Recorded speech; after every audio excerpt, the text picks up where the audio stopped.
To become the answer. Prologue: The collapse of the observer. The first book described the question. The second book described the loom. This third and final book is the scissors. There is no path, there is no mission. The search itself was the final obstacle. You have been reading the map so intently you forgot the territory is your own skin. The ultimate eye-opening is not the acquisition of a new sight, but the realization that the eyelid itself is the veil. This is the manual for its dissolution. Volume 1: The Annihilation of Karma.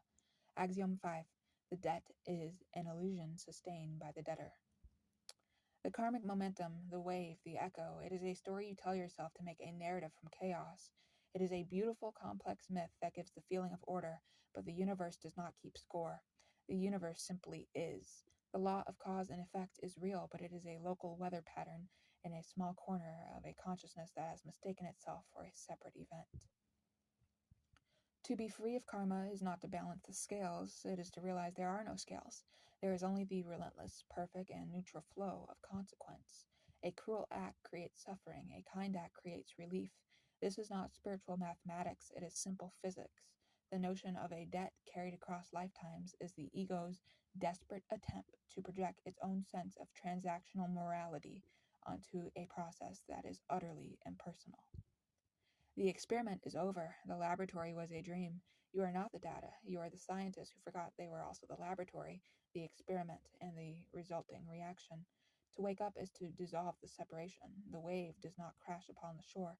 The wave realizes it is the ocean, and the shore was only ever a temporary idea.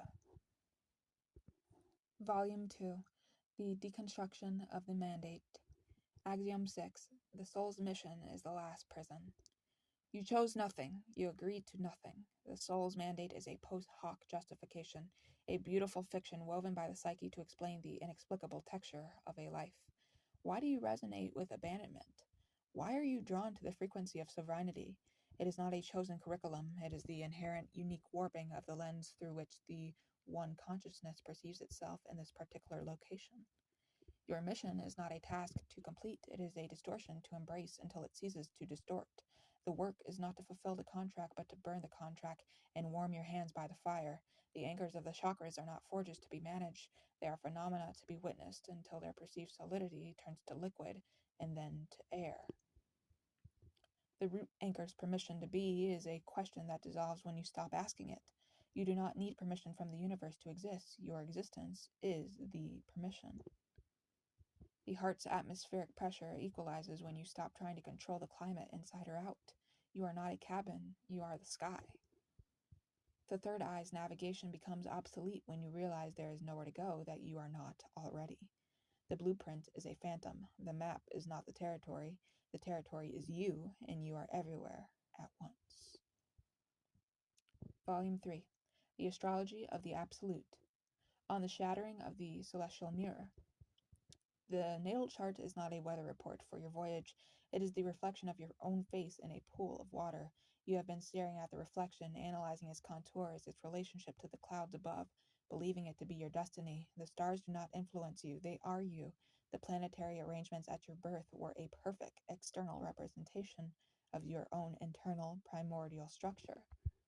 Predictive astrology is the art of watching the ripples in the pool and believing they control the face. They do not. The transits of Saturn are not applying pressure to you. They are the external manifestation of the pressure you are applying to yourself. The tectonic shifts of Pluto are not happening to the collective. They are the collective, and you are not a separate piece of land on the fault line. You are the movement itself. To become truly free is to look away from the reflection in the pool and to look directly at the source.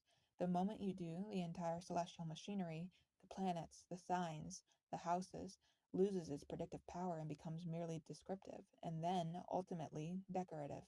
It is a beautiful, intricate song that you are no longer obligated to dance to.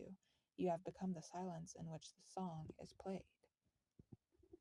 The final unified theory: you are the question and the answer. There is no equation to solve. There is only the realization that you are every variable, the equal sign, and the solution.